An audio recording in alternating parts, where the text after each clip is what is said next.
Hello everyone, welcome to my new video. इस video में हम इंटरनेशनल रिलेशन के एक टॉपिक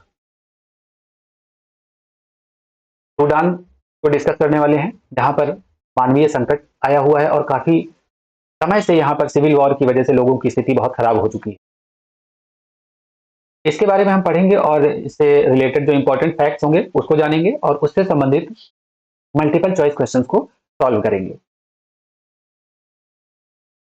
स्टार्ट करते हैं। सबसे पहले सूडान के बारे में जान लेते हैं। सूडान की राजधानी क्या है? खार्तूम। कहां पर स्थित है सूडान? पूर्वोत्तर अफ्रीका में। यहां से कौन सी प्रमुख नदी बहती है? नील नदी। नील नदी किन दो शाखाओं से मिलकर बनी है? नील नदी और सफेद नील नदी, यानी ब्लू नाइल और व्हाइट नाइल से बनी है। राजधानी खार्तूम और पूर्वोत्तर अफ्रीका में स्थित है। मुख्य नदी यहां पर बहती है नील। इसकी स्थिति देख सकते हैं आप यहां पर। और इसके सीमावर्ती देशों में मिस्र, लीबिया, चाड, दक्षिणी सूडान, इथियोपिया और इरिट्रिया। टोटल 7 देश हैं। इन्हीं देशों में यहाँ जो संकट आया हुआ है सूडान में, जिससे प्रभावित लोग आसपास के देशों में भाग कर जा रहे हैं शरणार्थी के रूप में, इसके बारे में भी हम आगे जानेंगे। टोटल 7 देश हैं: मिस्र, लीबिया, चाड, दक्षिणी सूडान, इथियोपिया, इरिट्रिया। कुल मिलाकर यहाँ पर 7 देश हैं। यहाँ की राजभाषा अरबी और अंग्रेजी है तथा धर्म इस्लाम है। अधिकतर लोग यहाँ के इस्लाम धर्म को मानने वाले हैं और मुद्रा यहाँ की सूडानी पाउंड है। सूडान के ऐतिहासिक बैकग्राउंड के बारे में जान लेते हैं। सूडान 19वीं सदी में मिस्र और ब्रिटेन के अधीन था, लेकिन 1956 में इसे ब्रिटेन और मिस्र से स्वतंत्रता मिल गई। लेकिन इसके बाद से यहाँ पर राजनीतिक अस्थिरता रही और संघर्ष चलते रहे। सूडान 19 प्रमुख जातीय समूहों और सैकड़ों भाषाओं वाला देश के रूप में जाना जाता है। यहाँ पर 19 प्रमुख जातीय समूह हैं।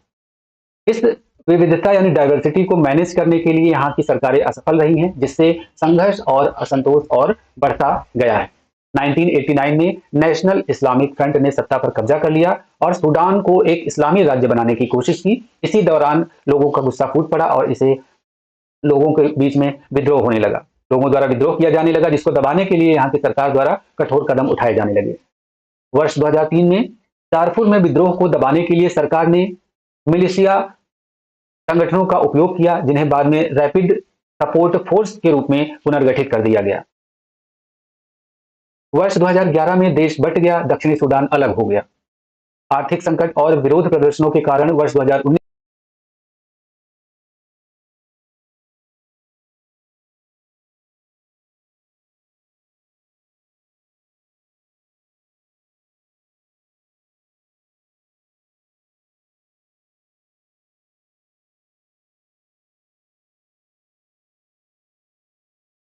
को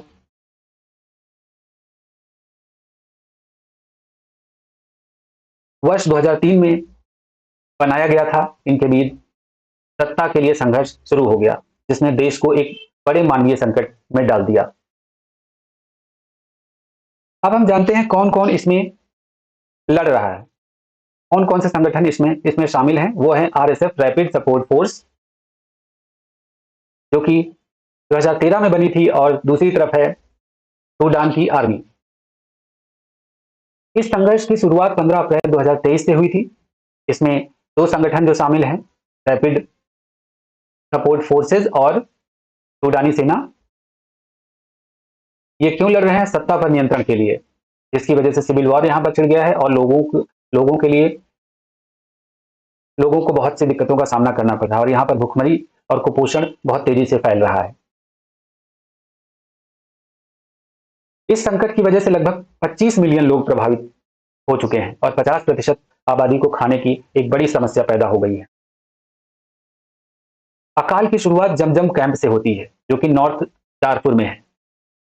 अब लगभग 10 से ज्यादा जिले और 17 अन्य जोन भी खतरे में आ चुके हैं इस सिविल वॉर की वजह से।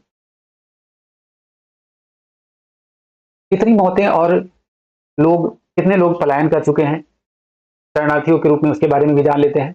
लगभग 20,000 से ज्यादा लोग मारे जा चुके हैं और विस्थापितों की संख्या 8 मिलियन से अधिक हो चुकी है। विस्थापित होने वाले लोग शरणार्थी के रूप में दूसरे अपने पड़ोसी देशों में जा रहे हैं, जिनकी संख्या लगभग 4 मिलियन से ज्यादा हो चुकी है। ये शरणार्थी पड़ोसी देशों में प्रमुख रूप से चाड, दक्षिणी सूडान, इथियोपिया और मिस्र में जा रहे हैं, लेकिन चुनौती ये है कि ये देश पहले से ही संसाधनों की कमी से जूझ रहे हैं। अब भू राजनीतिक स्थिति के बारे में भी जान लेते हैं यहाँ की। मार्च 2024 में सेना ने राजधानी खार्तूम पर दोबारा कब्जा कर लिया, लेकिन रैपिड सपोर्ट फोर्सेस का कब्जा अभी भी दारफुर के कई इलाकों में बना हुआ है।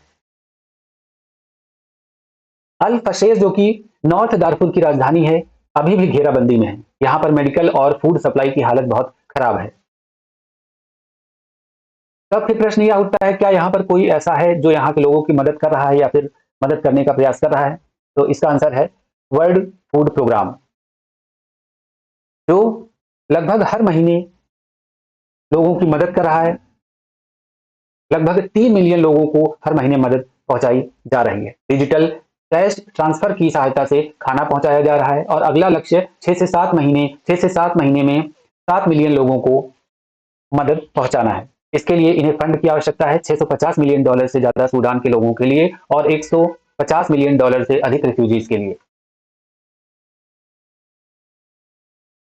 अब हम सूडान के महत्वपूर्ण क्षेत्रों के बारे में जान लेते हैं, जिनके बारे में एग्जाम में प्रश्न बन सकता है कि ये क्षेत्र किस देश के हैं।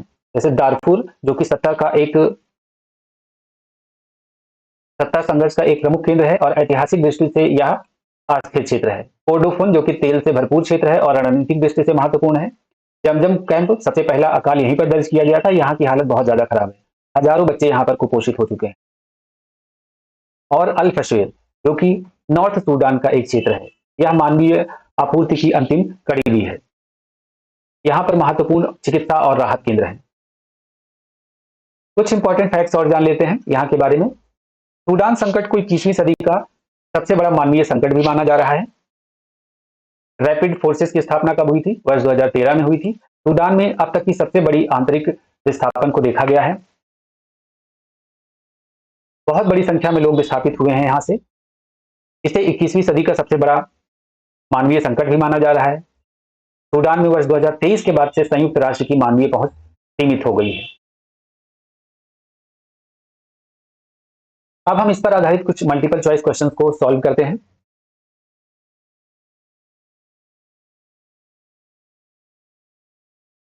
पहला क्वेश्चन देखते हैं, सूडान को कब स्वतंत्रता मिली थी? 1947, 1956, 1965 या फिर 1972? सूडान ने 1956 में ब्रिटेन और मिस्र से स्वतंत्रता प्राप्त की थी। यहां पर ब्रिटेन और मिस्र का संयुक्त शासन था 1956 तक।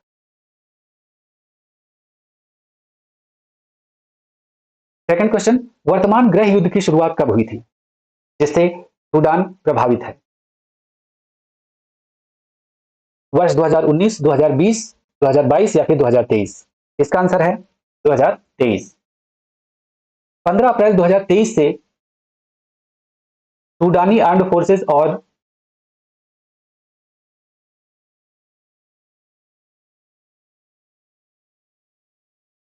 रैपिड सपोर्ट फोर्सेस के बीच लड़ाई 15 अप्रैल 2023 से स्टार्ट हुई थी।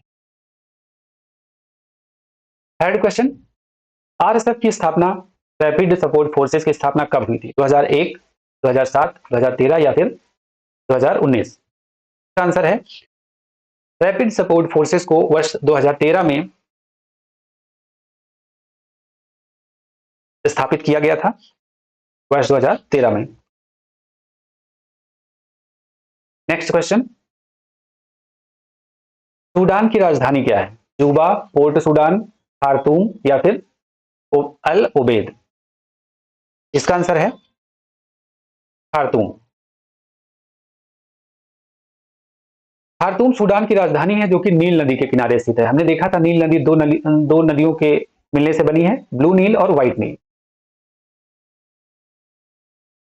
फिफ्थ क्वेश्चन, सूडान से अब तक कितने लोग विस्थापित हो चुके हैं? 5 मिलियन, 8 मिलियन, 10 मिलियन या फिर 12 मिलियन? इसका आंसर है 12 मिलियन। 12 मिलियन लोग अब तक विस्थापित हो चुके हैं। Next question,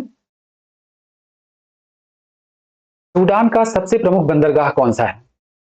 port Alexandria, port Sudan, port सुबा या फिर पोर्ट मरसा मतरू? इसका आंसर है पोर्ट सूडान। पोर्ट सूडान लाल सागर के तट पर स्थित है और प्रमुख समुद्री मार्ग भी है। नेक्स्ट क्वेश्चन देखते हैं हम, क्वेश्चन नंबर 7, सूडान किस महाद्वीप में स्थित है? Asia, Europe, Africa, Australia? इसका आंसर है अफ्रीका। 7th क्वेश्चन देख लिया हमने। 8th अब देखते हैं, सूडान के किस क्षेत्र में तेल के भंडार पाए जाते हैं? दारफुर, कोर्डोफन, अल फशेर या फिर कासला? इसका आंसर है कर्डोफन। कर्डोफन तेल से भरपूर और सामरिक दृष्टि से इंपॉर्टेंट क्षेत्र है। 9th क्वेश्चन देखते हैं, WFP को यानी वर्ल्ड फूड प्रोग्राम को सूडान में सहायता के लिए कितनी धनराशि की आवश्यकता है? $540 मिलियन, 550, 650 या फिर 750? तो इसका आंसर है $650 मिलियन। वर्ल्ड फूड प्रोग्राम को अगले 6 महीनों में 7 मिलियन लोगों की सहायता के लिए $650 मिलियन की आवश्यकता है। 10th क्वेश्चन, सूडान की मुख्य नदी कौन सी है? गंगा, नील, जाम्बेजी या फिर कंगो? इसका आंसर है नील नदी सूडान की प्रमुख नदी है, जो कि 2 शाखाओं से मिलकर बनी है, ब्लू नील और व्हाइट नील। 11th क्वेश्चन, सूडान में पहली बार अकाल कहां दर्ज किया गया था? अल ओबेद, जमजम कैंप, खार्तूम या फिर पोर्ट सूडान? इसका आंसर है पहला अकाल दीरफुर के जमजम कैंप में दर्ज हुआ था, B option. 12th question, 12th question है, अल फशेर किस क्षेत्र की राजधानी है? कोर्डोफन, दारफुर, ब्लू नाइल या फिर कासला? इसका आंसर है दारफुर। नेक्स्ट, सूडान की कौन सी नदी 2 भागों से मिलकर बनी है? नाइजर, नील, शेट या फिर ताना? इसका आंसर है नील नदी।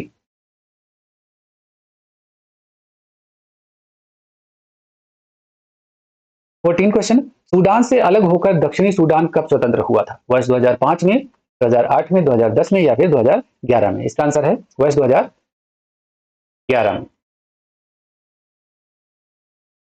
क्वेश्चन नंबर 15, वर्तमान में RSF यानी रैपिड सपोर्ट फोर्सेस का प्रमुख नियंत्रण किस क्षेत्र में है? खार्तूम, दारफुर, पोर्ट सूडान या फिर अल गदारिफ? इसका आंसर है Darfur, B. 16 question, world food programme द्वारा किस माध्यम से सहायता दी जाती है? राशन वितरण, चेक द्वारा भुगतान किया जाता है, डिजिटल नगद हस्तांतरण किया जाता है या फिर डायरेक्ट क्लोथिंग की सहायता प्रदान की जाती है? इसका आंसर है डिजिटल कैश ट्रांसफर किया जाता है,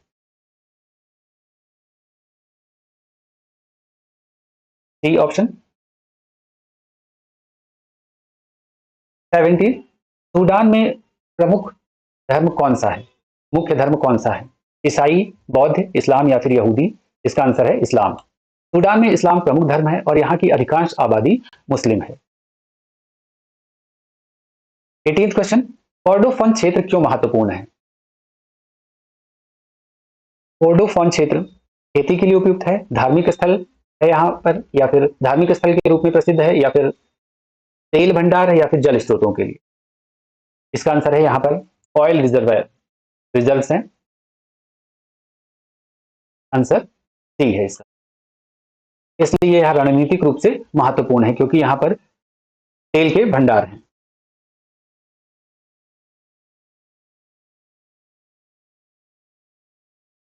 ये थे सभी हमारे इंपॉर्टेंट क्वेश्चंस जो कि सूडान से संबंधित थे। हमने देखा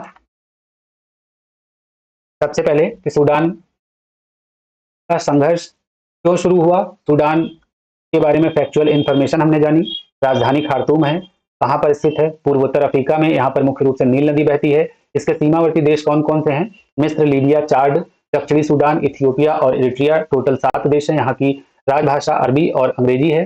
तथा यहाँ पर प्रमुख रूप से इस्लाम धर्म को मानने वाले लोग हैं। मुद्रा यहाँ की सूडानी पाउंड है। ऐतिहासिक बैकग्राउंड हमने जाना, पहले किस देश के अंडर में था सूडान, उसके बाद 1956 में ब्रिटेन और मिस्र से आज़ादी मिली। महत्वपूर्ण संगठन कौन कौन से यहाँ पर हैं जिनके बीच यह संघर्ष छिड़ा हुआ है सत्ता पर कब्जा करने के लिए। मानवीय संकट उत्पन्न हो गया है जिसकी वजह से, और कितने लोग प्रभावित हैं इसके बारे में हमने जाना। कितने लोगों की मौत हो चुकी है और माइग्रेशन की क्या स्थिति है इसके बारे में जाना। भू राजनीतिक स्थिति, और यहाँ पर प्रमुख रूप से अपनी महत्वपूर्ण भूमिका निभा रहा वर्ल्ड फूड प्रोग्राम के बारे में हमने जाना, जो कि डिजिटल नगद सहायता के माध्यम से लोगों की मदद कर रहा है। यहाँ के महत्वपूर्ण क्षेत्रों के बारे में जाना हमने, दारपुर, कोर्डोफोन, जमजम कैंप और अल फशेर के बारे में। इसके अलावा कुछ इंपॉर्टेंट फैक्ट्स के बारे में हमने जाना और इस पर आधारित मल्टीपल चॉइस क्वेश्चंस को हमने सॉल्व किया। थैंक यू, मिलते हैं नेक्स्ट वीडियो में किसी नए टॉपिक के साथ।